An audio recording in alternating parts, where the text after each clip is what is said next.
Aba, tignan mo nga naman, oh. May pagkatuso rin tong amo ko na 'to. Biruin mo ba naman?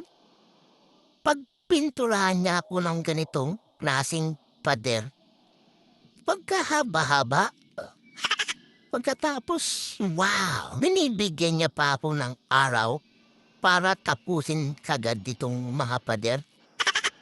Ano ko, si Superman? Grabe naman talaga 'tong amo ko na 'to.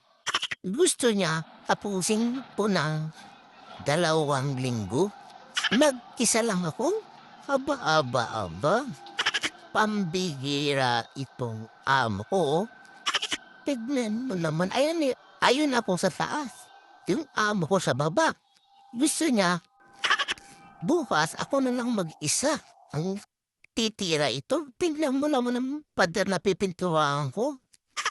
Pagkahaba-haba at pagkalaki-laki ng pader na pipinturahan ko, mag-isa lang ako.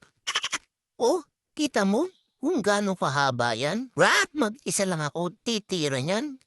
Gusto niya pa 2 linggo? Aba, naku, ang amo ko talaga. Tignan na, ay nakatapos din ng 2 linggo. Grabe talaga tong amo ko. Binantayan ako.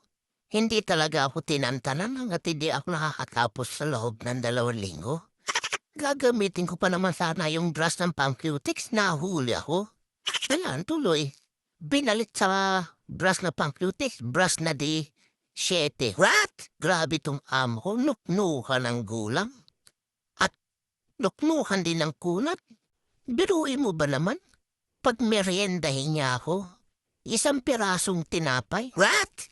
Pagkatapos, pinainom sa akin tubig lang na malamig. What? Ay naku, nuknukan talaga ng kunat ng amo ko. Pero in fairness, talaga, pinaganda ko tong pader niya.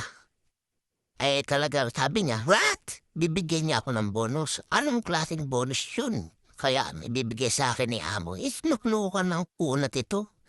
Sana nga, bigyan ako ng malaki-laki. Cash. Kaya para makontento siya, ginandahan ko ang aking trabaho. Wow! Wala siyang masasabi yan.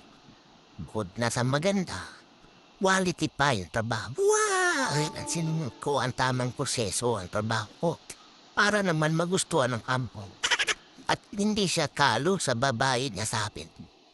Ay, sobrang kapanatan. Sana naman, sobra din ang ibayad sa akin.